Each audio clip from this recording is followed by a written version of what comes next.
Sedangkan dari Aceh pesisir dan dataran tinggi, tanah Gayo yang artinya adanya perpaduan warna garapan. Karena itu paduan suara ini menceritakan seorang anak gadis merayu laki-laki, tetapi dengan melalui tariannya.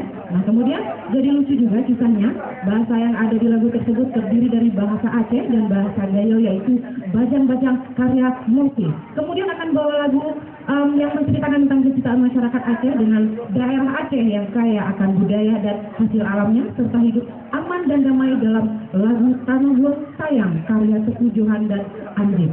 Dan di lagu ketiga akan membawakan lagu Ondel-Ondel dari Betawi yang menceritakan arak-arakan pengantin Betawi yang dikemas dengan lagu yang lucu dan jenaka karya Joko Subagio. Iya, ini dia New Love Kita.